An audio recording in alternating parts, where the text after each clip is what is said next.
1000번을 불러도 우리의 눈에 흐르는 그 십자가의 사랑 때문에 흐르는 그 눈물. 참 예전에 우리 그 선배 목사님들 보게 되면 참 그런 분들 계셨습니다. 수십 년 목회하시면서도 십자가 그러면 강단에서 그냥 우시는 겁니다. 계속. 그런 분들도 계셨는데 귀한 특주 감사합니다. 어제 그 순장 세미나를 온라인으로 실시간으로 이렇게 진행을 했습니다. 그리고 우리 순장님들을 앞으로는 이렇게 줌이라고 이렇게 서로 얼굴을 바라보면서 또 여러 사람이 동시에 이렇게 대화를 할 수 있는 그러한 어플리케이션이 있는데 그러한 줌이라는 걸 통해서 또 이렇게 교육을 하려고 계획을 하고 있습니다. 우리의 모임 자체가 제롭지 않아서 그냥 주저앉아 있는 것이 아니라 이 상황에 맞게 또 그렇게 소통을 하려고 준비하고 있습니다. 그런데 하나님과 우리 사이에도 이렇게 사람 사이의 줌이라고 하는 소통의 도구가 있는 것처럼 하나님과 우리 사이에도 서로 대화하고 소통하는 그러한 방법, 도구가 있습니다. 그것이 뭐냐면 기도입니다. 기도. 하나님과 우리 사이에 서로 기도하면서 서로 알아가고 교제하고 진정한 사귐을 누릴 수가 있습니다. 근데 우리 한국교회 보게 되면 복음이 전해진 이후로 한국교회는 유독 기도를 많이 하는 교회로 유명합니다. 복음이 전해진 이후에 우리 한국, 우리 민족을 보게 되면 민족적으로 큰 아픔들이 있었습니다. 일본에 의해서 강제로 침략을 당하기도 했고 그리고 전쟁도 벌어졌고 참 여러 가지 아픔들이 많았는데 그때마다 쉬지 않고 하나님께 더 간절히 기도하는 그런 우리 한국교회의 그러한 역사와 전통이 있습니다. 그리고 저도 우리 교회를 보니까 기도 열심히 하시는 분들이 참 많습니다. 그리고 이렇게 열심히 하시는가 깜짝 놀랄 만큼 그런 분도 계십니다. 그래서 제가 너무 감사한 마음이 들고 그리고 우리 교회도 점점 더 기도하는 시간과 또 그러한 어떤 계기들을 마련하면 좋겠다 이런 생각을 가지고 있습니다. 그래서 이번 주 목요일 날 우리 교육자들 중심으로 이렇게 하지만 교육자들이 하지만 한번 이렇게 열심히 또 한번 이렇게 집중해서 기도하려고 그러고 또 좋으면 이것도 실시간으로 할까 생각도 하고 있습니다. 네. 그리고 우리 준비가 좀 안 돼서 그런데 조금 보안 장치가 마련이 되면 우리 본당도 평상시 좀 개방을 할 생각입니다. 그래서 새벽 예배 이후부터 그냥 집에만 있지 마시고 또 본당 넓으니까 이곳저곳 앉아서 기도할 수 있으니까 기도할 수 있도록 이렇게 하려고 준비하고 있습니다. 오늘 본문의 말씀은 이러한 기도에 대한 말씀입니다. 크게 세 구분으로 단락으로 구분해서 볼 수 있는데 첫 번째는 13절 말씀입니다. 13절 말씀 속에서는 어떤 것이냐면 고난 당할 때에 기도하라라는 내용이고 두 번째는 14절부터 16절까지인데 병든 자가 있으면 기도하라라고 하는 겁니다. 그 다음에 세 번째 단락은 17절과 18절인데 이러한 기도의 모범으로서 엘리야의 갈멜산에서의 기도를 설명하고 있습니다. 그래서 이러한 기도에 대해서 한마디로 말하면 무엇을 말하는 것이냐? 믿음의 기도에 대해서 말하고 있습니다. 믿음의 기도. 그래서 오늘 첫 번째는 이 믿음의 기도는 어떤 상황에서도 언제나 항상 하는 기도입니다. 믿음의 기도는 어떠한 상황 속에서도 언제나 항상 하는 기도가 믿음의 기도입니다. 13절 말씀 보면 이렇게 되어 있습니다. 너희 중에 고난 당하는 자가 있느냐? 그는 기도할 것이요. 즐거워하는 자가 있느냐? 그는 찬송할지니라. 고난과 즐거움은 어울리지 않는 말입니다. 고난과 즐거움은 인생에 있어서 서로 극과 극에 있는 것 같은 그러한 모습이라고 할 수 있습니다. 그런데 이러한 고난 당할 때도 기도하고 즐거울 때는 찬송하라 그러는데 찬송은 곡조 있는 기도다 그렇게 말하거든요. 그러니까 고난과 즐거움이라고는 인생의 어떤 쓴맛과 단맛을 동시에 느낄 수 있는 이러한 상황 속에 기도하라라고 하는 것은 나머지 상황도 다 기도하라라고 하는 겁니다. 인생에 있어서 봄, 여름이 있으면 가을, 겨울이 있고 사막과 같은 광야를 지나도 중간에 오아시스를 만나기도 하고 그런 것이 인생 아니겠습니까? 그런데 이러한 고난과 즐거움 속에 또 그 사이에 살아가는 무수히 많은 상황 속에서 하나님께 늘 기도하라라고 하는 겁니다. 여기 보게 되면 기도하라, 찬송하라라고 말하는데 이것은 현재 시제로 되어 있습니다. 현재 시제로 되어 있다는 얘기는 뭐냐면 항상 기도하라는 겁니다. 항상 기도하라고 하는 것. 또 이것은 명령형으로 되어 있습니다. 왜 그러냐면 기도하고 찬송하는 것이 쉬운 것이 아니기 때문에 명령어로 되어 있습니다. 하나님이 생각하는 중요한 것이지만 인생이 우리 사람이 이렇게 항상 기도하고 찬송하는 삶을 살기에는 여러 가지 쉽지 않은 것들이 있으니까 하나님께서 명령형을 통해서 반드시 이걸 해라 이렇게 말씀하고 계신 겁니다. 사람은 고난 당할 때에 기도하기보다 하나님을 향하여 원망과 불평을 쏟기 쉽습니다. 사람은 즐겁고 행복할 때 하나님께 찬송하기보다 하나님을 잊어버리고 그 즐거움에 취하는 경우가 더 많습니다. 그래서 하나님께서는 이렇게 기도하라고 이렇게 말씀하고 있습니다. 이 기도는 신앙에 있어서 기본기에 해당됩니다. 우리의 신앙에 있어서 체력과 같은 그러한 기본기에 해당이 되는데 축구 좋아하시는 분들이 많이 계실 텐데 축구 보게 되면 아주 그 기본에 해당되는 것 중에 하나가 뭐냐면 축구하다가 경기를 하다가 찬스가 생기면 기회가 생기면 슈팅을 하고 그리고 그 기회가 사라지면 재빨리 다른 사람에게 패스해라. 이것이 가장 기본이거든요. 그런데 이런 기본에 해당되는 것이지만 실제 경기를 뛰면 어렵습니다. 프로 선수가 아니면 이 아마추어로 뛰는 사람들은 생각보다 이것이 어렵습니다. 기본에 해당되는데 그 기본을 지키기가 생각보다 어렵습니다. 시편 50편에 보게 되면 환난 날에 나를 부르라 이렇게 말씀하고 있습니다. 고난 당할 때에 기도하라 이렇게 말씀하고 있습니다. 사랑하는 성도 여러분, 하나님께서는 우리가 어떠한 상황에서도 항상 하나님께 기도하기를 원하십니다. 항상 믿음의 기도라는 우리 성도들 되시기를 주님의 이름으로 축원합니다. 아멘. 두 번째입니다. 두 번째 믿음의 기도는 병든 자를 구원합니다. 믿음의 기도는 병든 자를 구합니다. 14절 말씀에 이렇게 있습니다. 너희 중에 병든 자가 있느냐? 그는 교회의 장로들을 청할 것이요 그들은 주의 이름으로 기름을 바르며 그를 위하여 기도할지니라. 여기서 병든 자 하는데 병든 자는 누구냐면 육체적으로 질병 있는 사람, 그리고 정서적으로 정신적으로 연약한 사람, 영적으로 연약한 어린아이와 같은 상태 있는 사람 다 포함하는 그런 단어입니다.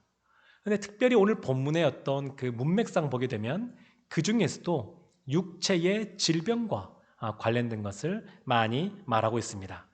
근데 이런 병든 사람은 어떻게 하라고 말하냐면 혼자 그 질병을 감당하지 말고 혼자 그 고난을 감당하지 말고 교회의 장로들을 청하라라고 말합니다. 이 장로들이라고 하는 것은 복수로 되어 있는데 한 사람이 아니라 여러 사람인데 이 교회 장로는 교회의 대표의 성격이 있습니다. 오늘날로 말하면 우리 시무 장로님들뿐만 아니라 이 당시에는 그 당시에 감독 이런 사람을 장로로 말했거든요. 그러니까 오늘날 목회자에 해당이 됩니다. 그러니까 이런 목회자들을 청하라는 겁니다. 혼자 기도하지 말고 목회자들과 또 교회 장로님들과 함께 기도하라는 겁니다. 순회에 있으면 순장님과 함께, 부서에 있으면 우리 선생님과 함께 그렇게 기도하라는 겁니다. 그렇게 혼자가 아니라 교회가 그것을 감당하라 이렇게 말씀하고 있습니다. 우리 교회 성도님들 보게 되면 일반적으로 그렇습니다만 성도님들이 너무 착하시고 좋으십니다. 그래서 어디가 아프고 어떤 문제가 생기면 우리 목사님은 바쁘시니까 나 혼자 이걸 감당해야지 하고 알리지 않고, 네, 그런 경우들이 많이 있는데 그렇게 하지 말라는 겁니다. 그렇게 하지 말고 알리라는 겁니다. 알리라고 하는 거. 어떤 면에서는 이 병든 자가 스스로 기도하기 힘든 상태일 수도 있습니다. 너무 육체의 고통이 커서, 너무 마음의 상심이 커서 혼자 열심히 기도하기에는, 간절히 기도하기에는 힘이 없는 겁니다. 그럴 때 옆에서 같이 손잡고 기도하는, 그렇게 기도하라고 말씀하고 있는 겁니다. 질병은 누가 고치냐면 교회 장로님들이 고치는 것이 아닙니다. 장로라 그래서, 목회자라 그래서 특별하게 신유의 은사가 있는 것이 아닙니다. 물론 있는 분도 계시죠. 그런데 왜 교회의 장로들에게 이렇게 기도를 요청하라, 청하라고 말하는 거냐면, 그것은 능력이 있어서가 아니라 교회의 대표이고 우리는 영적으로 한 가족이기 때문에 우리 공동체가 함께 기도한다라고 하는 의미가 있습니다. 기도하는 사람에게 능력이 있는 것이 아니라 하나님께서 그 기도를 들으시고 고쳐주시는 줄로 믿습니다. 우리는 기도할 뿐입니다. 우리는 하나님 말씀에 순종해서 기도하면 하나님께서 고쳐주십니다. 하나님께서. 믿음의 기도는 병든 자를 구원합니다. 믿음의 기도는 병든 자를 구원하는데, 이것은 하나님께서 원하시고 계획하신 뜻입니다. 하나님이 원하시고 계획하신 뜻대로 인도함 받는 삶은 부족함이 없는 최고의 삶인 줄로 믿습니다. 병든 자가 있다 할지라도 믿음으로 기도하면 하나님께서 우리의 공동체의 기도를 통하여 그 사람을 낫게 해주고, 그래서 그것이 하나님의 영광이 될 뿐만 아니라 우리에게 소망이 되어지고, 또 그 병든 자가 병들었다가 낫는 그분이 그 모든 과정을 통하여 하나님만 의지하는 사람이 되므로 그것이 그에게 가장 좋은 것이라는 것입니다. 우리에게 가장 좋은 것은 뭐냐면 병이 낫는 것이 아닙니다. 물론 병이 낫길 위해 기도해야 되고 고난에서 벗어나도록 기도해야 됩니다. 이건 우리에게 너무너무 귀하고 또 의미 있는 것이고 소중한 것입니다. 그러나 그거보다 더 중요한 것은 뭐냐면 이러한 과정들을 통하여 하나님을 더욱더 붙들고 의지하는 것입니다. 하나님은 우리가 그러기를 원하십니다. 어떤 면에서는 교회에서 현실적인 문제들을 다 해결해 줄 수가 없습니다. 여러 가지 물질의 문제, 건강의 문제, 또한 본인의 어떤 관계 문제 해결해 줄 수가 없습니다. 그렇지만 우리가 할 수 있는 것은 뭐냐면 우리의 성도들을 위하여 기도해 주는 겁니다. 한 성도가 겪는 그러한 고난은 모든 성도들을 한 자리로 부르시는 하나님의 음성입니다.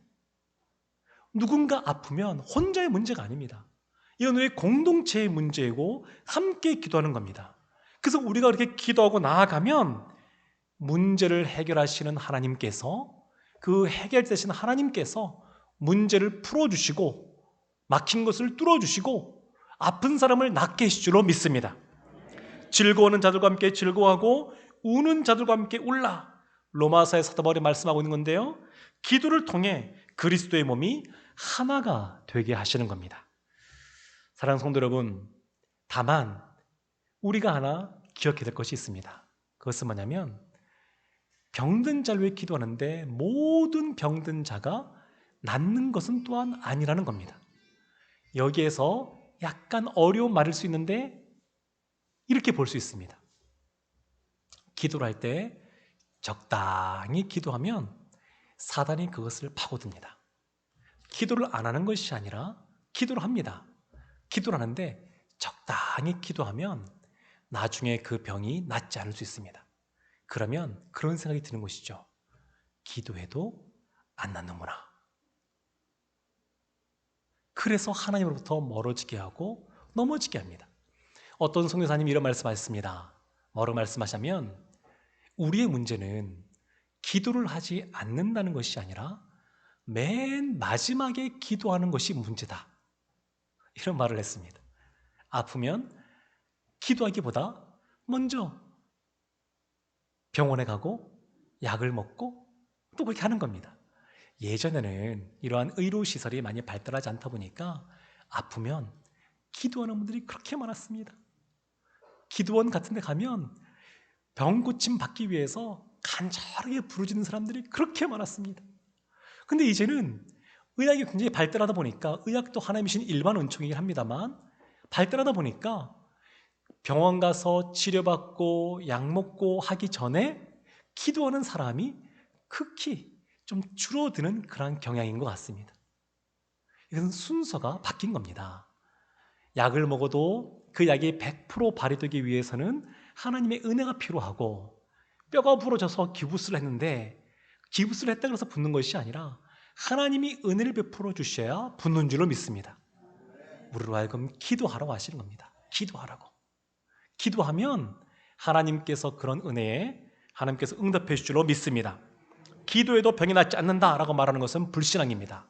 또한 동시에 기도하면 모든 병이 낫는다라고 하는 것도 불경건한 것입니다. 왜냐하면 사도 바울은 본인의 육체에 가시가 있었습니다.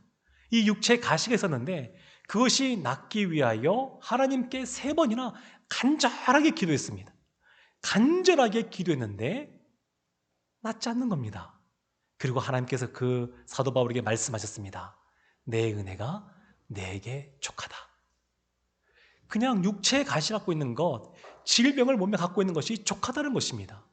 그러나 우리가 분명히 알고 있는 것이 뭐냐면 이 땅에서는 그 병이 낫지 않았을지 모르지만 하나님 나라 천국에 간 사도 바울은 나은 줄로 믿습니다. 천국은 더 이상 질병이 없습니다. 고통이 없습니다. 죽었던 나사로가 예수님께서 다시 살아나라, 일어나라, 그래서 살아났지만 그는 예수님과 같은 부활을 경험한 사람이 아닙니다. 그는 다시 나이 들어 또 병들어 죽음을 맞이하게 되었습니다. 우리 가운데 육체의 질병이 기적적으로 낫는 역사가 오늘날도 있습니다. 제가 전에 사역하던 교회에 집사님이 계셨는데 우리나라에서 제일 큰 병원에서 이제는 마지막이라고, 이제는 암이 온몸에 다 퍼졌다고 이제 준비하라고 그랬습니다. 그런데 믿음으로 기도하다 한순간에 나았습니다. 병원에 가서 검사했는데 깨끗합니다. 그래서 이분이 지상파 TV 프로그램에 이런 일이 있다는 것 때문에 집중되어서 이렇게 보도된 적이 있었습니다. 오늘날도 여전히 병든 사람이 극적으로 낫기도 합니다. 그러나 사도 바울처럼 그렇지 않기도 합니다. 그래서 예수님이 이 땅에 오시면서 하나님 나라가 도래했고 예수님이 재림하실 때 하나님 나라가 완성되게 되는데 이 사회를 우리가 살아가고 있습니다. 하나님께서 다시 이 땅 가운데 임하시면, 예수님이 임하시면 우리 가운데 모든 질병은 깨끗하게 고침받습니다. 완전한 치유를 경험합니다. 다만 그 사회를 살아가는, 하나님 나라의 확장을 위하여 살아가는 이 마지막 시대를 살아가는 우리 성도들은 기도하며 하나님이 낫게 해주시는 그러한 은혜를 통하여 마지막에 임하게 될 하나님 나라, 그 하나님을 미리 맛보는 것입니다. 사랑하는 성도 여러분, 이 땅에서는 완전한 치유를 경험할 수 없지만 그러나 이 땅에서 낫지 않는 사람이란다 할지라도 하나님 나라가 가게 되면 더 이상 아픔도 슬픔도 없는 완전한 치유를 경험할 줄로 믿습니다. 15절 말씀 보면 이렇게 말씀이 기록되고 있습니다. 믿음의 기도는 병든 자를 구원하리니 주께서 그를 일으키시리라. 혹시 죄를 범하였을지라도 사하심을 받으리라. 참 여기서 보면 의아할 수 있는데 믿음의 기도는 병든 자를 낫게 합니다. 그것만이 아니라 혹 죄를 범하였을지라도 사하심을 받게 한다. 이해하기 어려운 구절이 딱 들어가 있습니다. 표현이 들어가 있습니다. 아담이 하나님 앞에 범죄하였습니다. 최초의 사람인 아담이 하나님과의 약속을 깨뜨리고 죄를 범하면서 하나님 가운데 심판, 형벌을 받게 되는데 형벌을 받을 때 온 것이 뭐냐면 질병입니다. 그래서 질병은 죄의 문제와 밀접하게 연관이 되어 있습니다. 모든 질병이 다 죄로부터 온 것이 아닙니다. 사도 바울이 육체에 가시가 있는 것, 이것은 그 사도 바울의 범죄 때문에 생긴 것이 아닙니다. 그것이 아닙니다. 예수님 공생의 당시에 한 사람이 물었습니다. 한 맹인이 있었는데 이 사람이 자신의 죄 때문입니까? 아니면 부모님의 죄 때문에 이렇게 태어난 것입니까?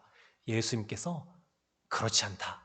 죄 때문이 아니라 그에게서 하나님이 하시는 일을 나타내고자 이와 같은 어려움을 겪는 것이다 라고 말씀해 줬습니다.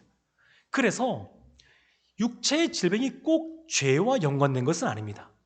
그렇지만 죄와 연결되기도 합니다. 38년 된 베데스다 연못가에 중풍병자가 있었습니다. 그가 고침받은 이후에 예수님께서 요한복음 5장 14절에서 이렇게 말씀합니다. 그 후에 예수께서 성전에서 그 사람을 만나 이르시되 보라 내가 나았으니 더 심한 것이 생기지 않도록 다시는 죄를 범하지 말라 하시니.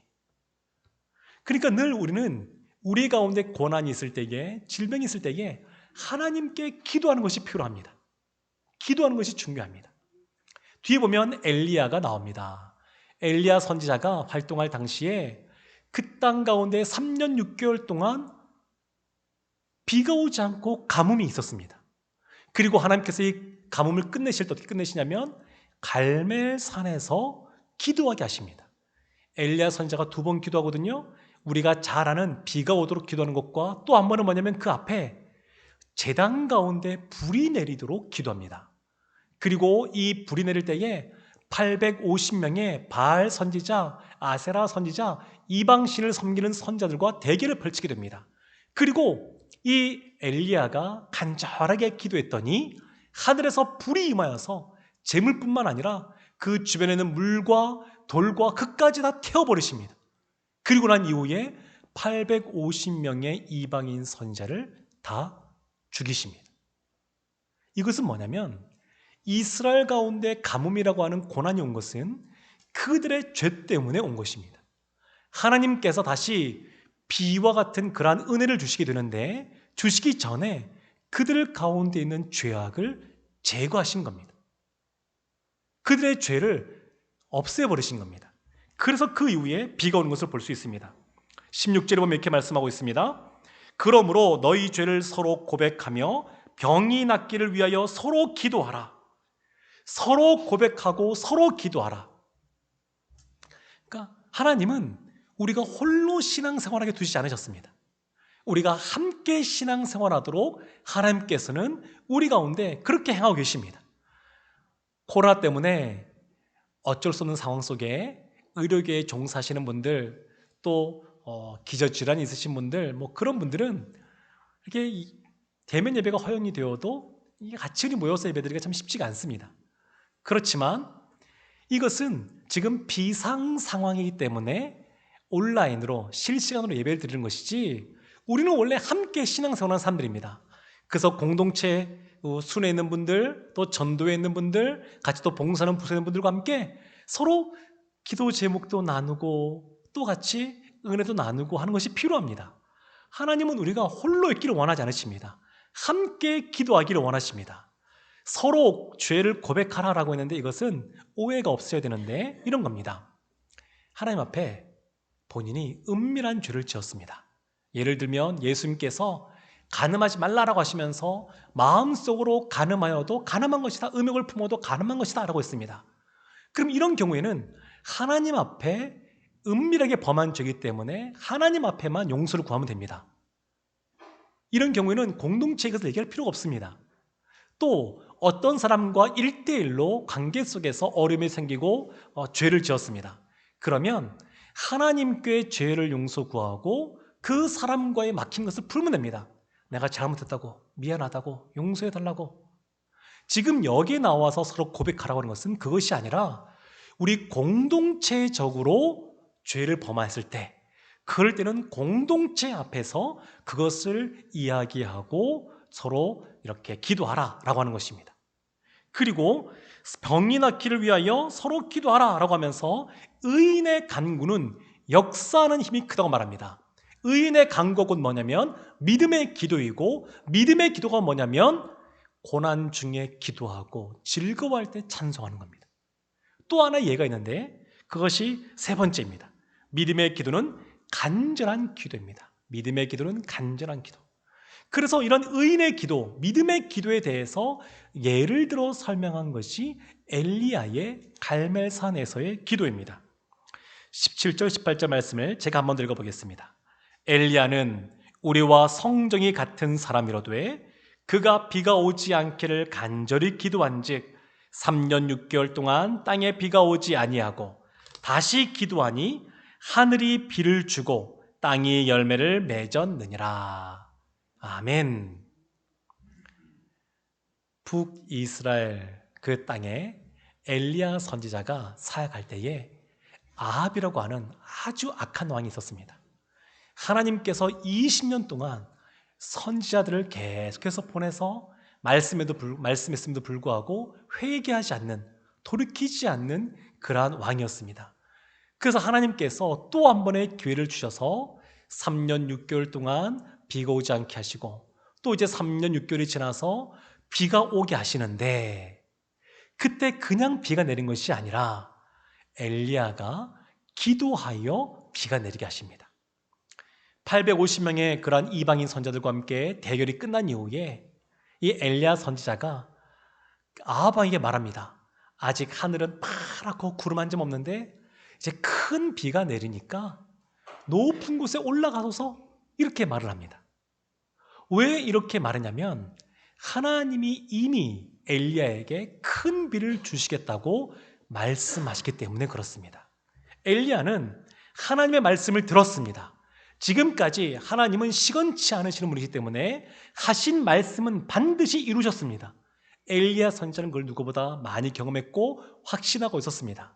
그러면 하나님이 말씀하셨으니까 기도하지 않아도 될 텐데 그렇지 않고 엘리야 선지자가 열심히 기도합니다. 하나님의 말씀이 주어졌음에도 불구하고 열심히 기도합니다.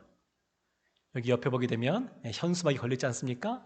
이 다니엘서 말씀인데 기도할 때 이미 응답하시는 하나님, 이것이 걸려 있습니다. 근데 다니엘은 바벨론의 포로로 잡혀간 사람입니다. 예레미야 선지자를 비롯하여서 여러 선지자를 통하여 70년이 지나면 돌아오리라 이렇게 분명하게 말씀하셨음에도 불구하고 수많은 사람들이 기도합니다. 70년이 지나면 돌아올 텐데 기도하게 하십니다. 애굽에 종살이하던 이스라엘 민족 400년이 지나면 돌아오게 하시겠다 말씀하시지만 그 마지막 때에 그 이스라엘 민족이 하나님께 울부짖으며 기도합니다. 그 기도를 하나님이 들으시고 모세를 보내셔서 그들로 하여금 그곳에서 나오도록 출애굽하도록 만드십니다. 하나님은 하나님의 말씀이 있음에도 불구하고 우리로 하여금 기도하기를 원하십니다. 또 이 엘리야 기도를 보게 되면 하나님의 뜻대로 구합니다. 엘리야 선지자는 자신의 생각을 집어넣지 않습니다. 하나님께서 고난당하는 자가 있느냐? 너희는 기도할 것이요 라고 하면 그 말씀을 순종하는 겁니다. 즐거워하는 자가 있느냐? 너희는 찬송할지니라 라고 말씀하면 그 말씀에 순종하는 겁니다. 믿음의 기도는 또 의인의 간구는 역사는 이미 크다라고 하면 그것을 믿고 기도하는 겁니다. 엘리야 선지자는 하나님의 말씀하신 대로 하나님의 뜻대로 그것을 간구하였습니다. 또 이 엘리야 선지자를 보게 되면 기도에 또 특징이 있는데 그것이 뭐냐면 한 번이 아니라 7번 기도했다는 겁니다. 똑같은 기도의 제목, 하나님 이 땅을 긍휼히 여기시사 이제는 비를 허락하여 주소서라고 반복해서 기도했다는 것입니다. 불의한 재판장을 찾아갔던 한 과부가 포기하지 않고 날마다 기도했던 것처럼 낙심하지 말고 항상 기도하는 엘리야의 모습을 볼 수 있습니다. 하나님이 분명하게 말씀하셨고 하나님의 뜻대로 간구함에도 불구하고 결코 적당히 기도하지 않습니다. 목숨을 걸고 기도합니다. 얼마나 간절히 기도하는지 이 머리가 무릎 사이에 끼일 정도로 간절하게 기도하는 엘리야를 볼 수 있습니다. 사랑하는 성도 여러분, 우리가 날마다 기도하는 것, 적인 시간에 기도하는 것 너무너무 귀합니다. 근데 그것만이 아니라 기도는 또 집중해서 하나님께 간절히 기도하는 것도 필요합니다. 새벽에는 우리가 조금 더 편안하게 좀 조용하게 기도하고 또 금요일날 밤에 우리가 모여서 기도할 때는 간절하게 부르시며 기도하는 겁니다. 이번 주 목요일날 하는 그러한 우리 목회자들만 하는 교육자들만 하는 이 한나절 기도회는 제가 한 단어 키워드로 뭐라고 딱 잡았냐면 간절하게입니다. 간절하게. 하나님께서는 이미 응답하시기 때문에 하나님 말씀 붙잡고 병든 자를 위해 기도하면 나을 줄로 믿고 간절하게 기도하려고 그럽니다. 사랑하는 성도 여러분, 우리도 이래야 될 줄로 믿습니다. 엘리야의 기도는 간단하게 말하면 두 가지입니다. 첫 번째는 간절함이 있는 기도라는 것이고, 또 하나는 뭐냐면 간결하다는 겁니다. 중문부원하지 않습니다. 길게 하지 않습니다. 그냥 명확합니다. 하나님이 하신 말씀 그것이 이루어지도록 반복해서 간절하게 기도하는 엘리야의 모습을 볼 수 있습니다. 이 엘리야의 기도의 특징이 또 하나가 있습니다. 그것이 뭐냐면 우리와 성전이 같은 사람인데 그가 비가 오지 않기를 기도하니 비가 오지 않았고 그가 다시 기도하니 비가 내렸습니다. 하나님이 계획하신 겁니다. 하나님의 뜻입니다. 비가 오지 않는 것도 비가 오는 것도 하나님의 뜻입니다. 그런데 하나님께서 비를 내리셨다고 말씀하지 않고 엘리야의 기도에 하나님이 응답하셨다고 말씀하고 있는 겁니다. 지금 이 말씀은 그 말씀입니다. 하나님께서는 엘리야의 기도를 통하여 그 기도에 응답하셨다고 말씀하십니다. 전도라고 하는 미련한 방법을 통하여 우리로 하여금 하나님 나라를 확장시키는 것처럼 기도라고 하는 이 방법을 통하여 하나님은 우리에게 응답하기를 원하십니다. 시편 23편 1절에 이런 말씀이 있습니다. 여호와는 나의 목자시니 내게 부족함이 없으리로다. 유명한 말씀이죠. 근데 이 시편 23편 바로 앞에 시편 22편 1절에는 이런 말씀이 있습니다. 내 하나님이여 내 하나님이여 어찌 나를 버리셨나이까. 어찌 나를 멀리하여 돕지 아니하오시며 내 신음소리를 듣지 아니하시나이까. 우리의 인생이 이와 같은 것 같습니다. 신자의 삶이 이와 같습니다. 삶을 살다 보게 되면 때로는 이러한 어렵고 힘든 하나님 앞에 신음소리를 내며 기도할 수밖에 없는 그러한 상황에 처할 때가 있습니다. 그러나 믿음을 갖고 기도하면 나중에 이것을 돌이켜봤을 때에 여호와는 나의 목자시니 내게 부족함이 없으리로다. 이렇게 고백하게 될 줄로 믿습니다. 기도야말로 시련에 맞서는 최고의 무기입니다. 사랑하는 성도 여러분, 어떠한 어려움이 있단다 할지라도, 고난이 있단다 할지라도, 또 즐거움이 있단다 할지라도 주님을 기억하고 기도하기를 원합니다. 기도하되 간절하게 엘리야처럼 기도하기 원합니다. 우리와 성전 같은 그 엘리야도 간절히 기도하니까 하나님께서 놀랍게 응답하시는데 우리도 간절히 기도하여 하나님의 응답을 받아 누리기를 주님의 이름으로 축원합니다. 아멘. 기도하겠습니다.